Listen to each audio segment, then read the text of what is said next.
September was a great month. We finally got some black metal. Yeah, man, there is some of the best music of the year in this list, so stick around for it.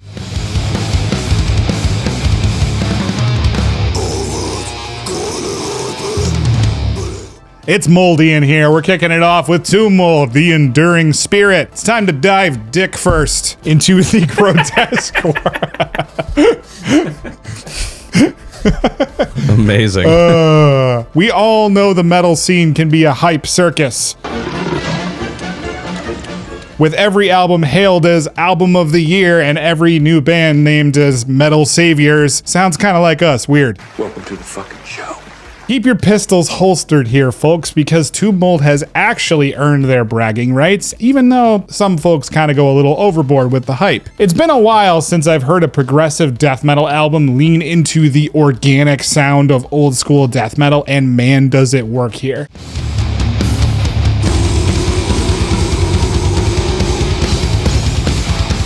Sure, this album may not be the perfect death metal record, but does that even really exist? However, though, I will argue that it's a serious contender for Tomb Mold's best work yet. The sheer onslaught of mesmerizing riffs, mind-boggling leads, and butt-bending drumming, there's so much creativity here that I discover new things every listen.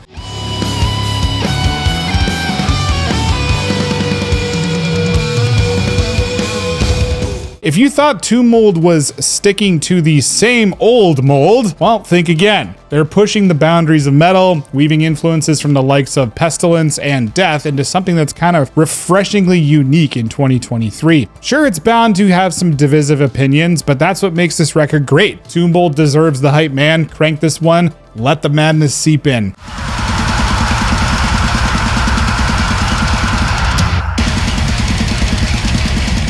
Cryptopsy as Gomorrah burns. Bit of a personal story. I have a strong love for Cryptopsy. They were forced on to me by this jerk off in a movie making bulletin board that I frequented as a young teenager. I never thought I'd be grateful for somebody cyberbullying me, but you know.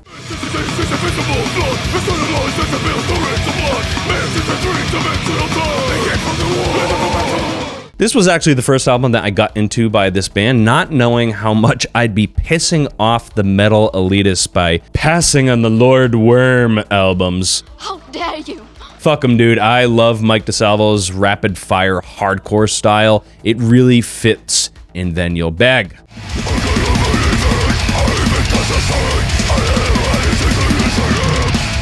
But we're not talking about And Then You'll Beg, obviously. It's been 17 fucking years since that record. That's crazy. Cryptopsy has made a lot of like weird missteps in their career, even so far as taking a rather long break since their last album. Not for nothing, I think that this is a really strong return to form for this band. Founding member and drummer Flo Mornier isn't as big a deal as he used to be, if you ask me, weirdly enough to admit that. I'm admitting that right now. Sure, he was a part of the spearhead of technical drumming that kind of came along, but there are a lot of drummers that are good, if not better, than he currently is.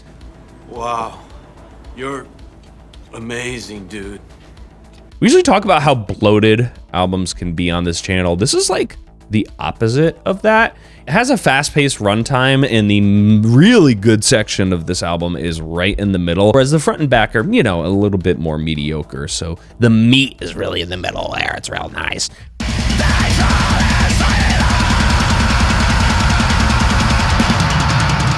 Regardless, 2023 has been a fantastic year for tech death, and to see a classic band like this come out and with something that's more than pretty fucking good, I'll just take that any day of the week. Thank you, Cryptopsy.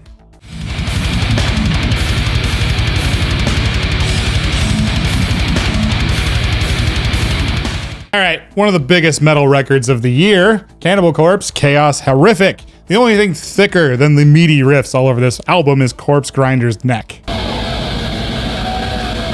Dude, this is album number 16 here. That is absolutely insane, and it's pretty phenomenal how much these dudes still crush death metal and leave nothing but the bloody pulp left.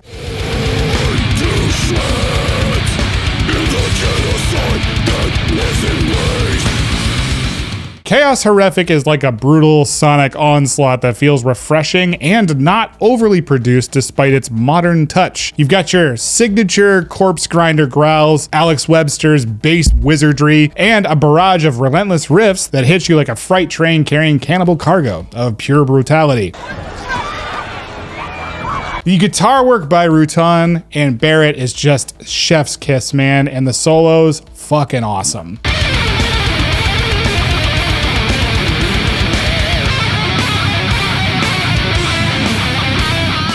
What can you expect? Well, think of it like getting your favorite pizza from your favorite pizza joint. You know it's gonna be fucking delicious, and even though you've had it a million times, you're still hyped to have that slice. Chaos Horrific doesn't reinvent the death metal wheel. That's not a real thing. But it is like a killer sequel to your favorite horror movie.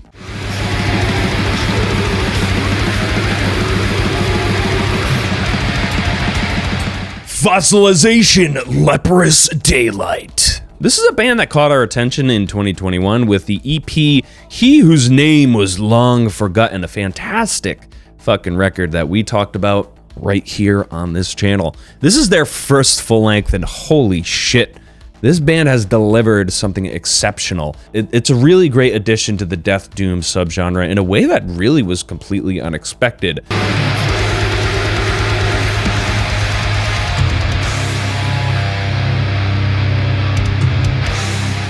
One of the tropes that this subgenre really struggles with is pacing. A lot of bands want to incorporate that doom sound. They really tend to ensure that length matters. Ew. Fossilization really did a fantastic job just completely avoiding that overused trope. This band goes straight for the fucking jugular, rips you apart, and leaves you for dead. There's no overstaying or droning on this album at all.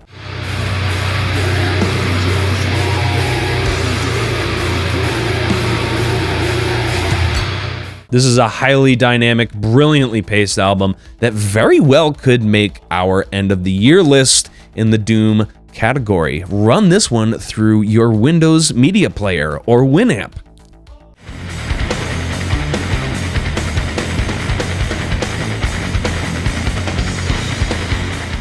We're gonna pull a hard U-turn. I gotta make a U-turn on this. And go with Baroness Stone. Baroness are a band that I have always loved, man. They're cool, they're hip, I'm with it. I'm hip. and they know how to write killer heavy tunes that are just catchy as hell. I've always loved their album artwork too. It's so cornerstone to their sound somehow. It's psychedelic, heavy, and just full of heart. You know it's them. They ditched the color scheme on this record, and don't worry, the album is still symbolic, groovy, and just packed to the brim with character.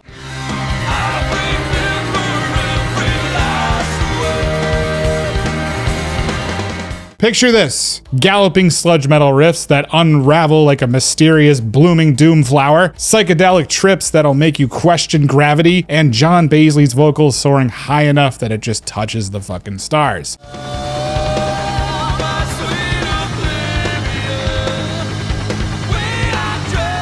It's like they took the blueprint from the Blue record, weird, and spiced it up with the wisdom of Golden Grey and created a rock and roll smoothie that is just tastier than ever. I'm clearly hungry. Lots of food references. Yeah, there's pizza and smoothies and... Stone is like a magical ride where Baroness blends their past and present seamlessly. It's a killer soundtrack that just feels like you're cruising the desert and just vibing with being alive. This might be their best work yet, and that's saying something. It's new, innovative, and I am fucking loving it.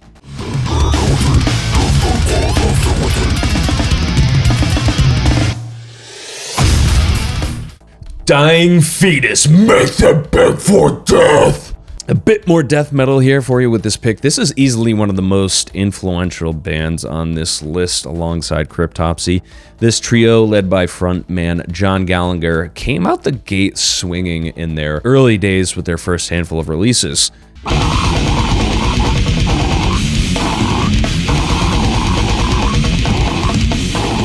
The middle of their career was, I think a little bit more sluggish and not in a good way. Their imitators and counterparts were really surpassing them in droves, if you ask us.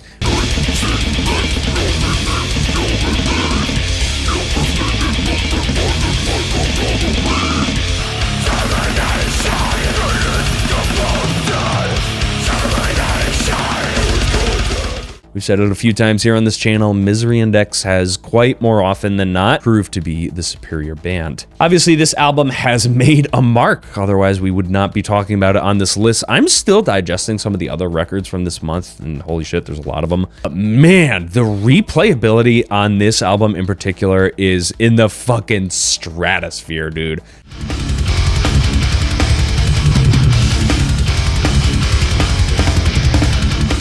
I am so excited to spin this again, and I don't say that for a lot of the albums from this year. This album is dense with riffs that will fucking headbutt you and leave you for dead as your throat gets stomped by an undead mutant.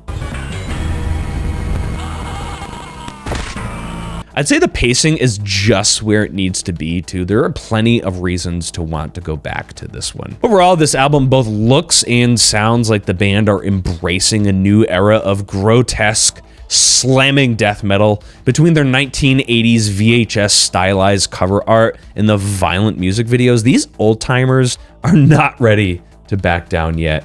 They'd rather be dead! Scope this.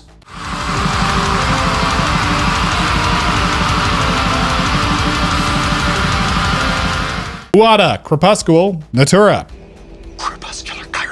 I love this band, and now that we're getting into Brandon's basic bitch pumpkin spice black metal season, Uada couldn't have come along at a more perfect time. This album feels like a cozy dark corner, man, where time stands still and all you got is just creepy black metal stuff. With only 5 tracks, it's lean and mean, no fluff to be found here.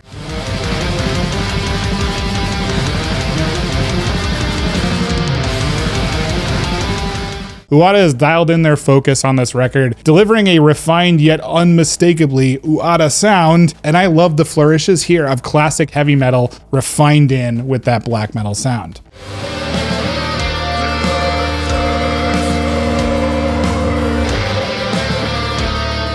The real secret black metal sauce of this band are the freaking guitar harmonies, dude. The guitars dance on the edge of out of tune at times, creating this like eerie and hypnotic vibe. It's done so well, and it's brimming with mysticism and deadly allure. The vocals are also excellent here, not sticking to that typical black metal shrill at all times, but also embracing low growls, spoken words, and shouts to round out that spellbinding sound.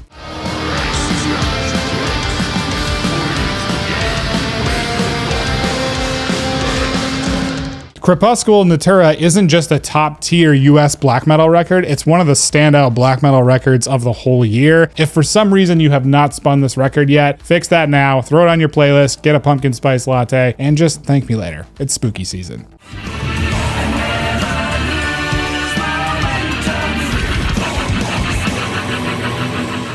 Alkaloid, Numen. Alkaloid continues to make a name for themselves now that their 3rd album is in the books.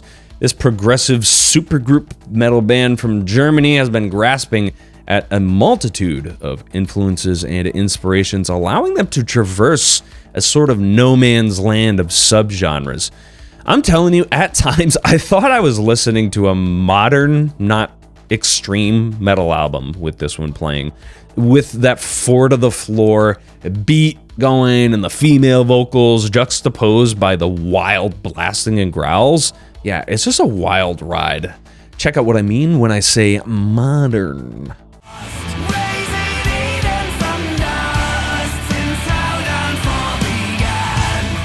This band, as you look at the lineup, can definitely be labeled into that supergroup territory, as Hans Grossman has created this band, and you may know him from the band Obscura. He departed that band and started this band, and here they are, man. He has grabbed a multitude of very experienced musicians, especially in the vocal department. That is really one of the highlights of this album.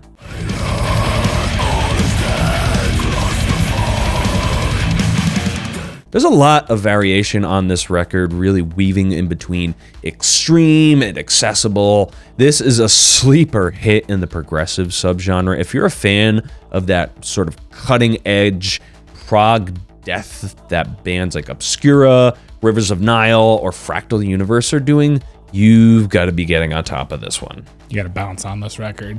Bounce on it. That's it. Bye.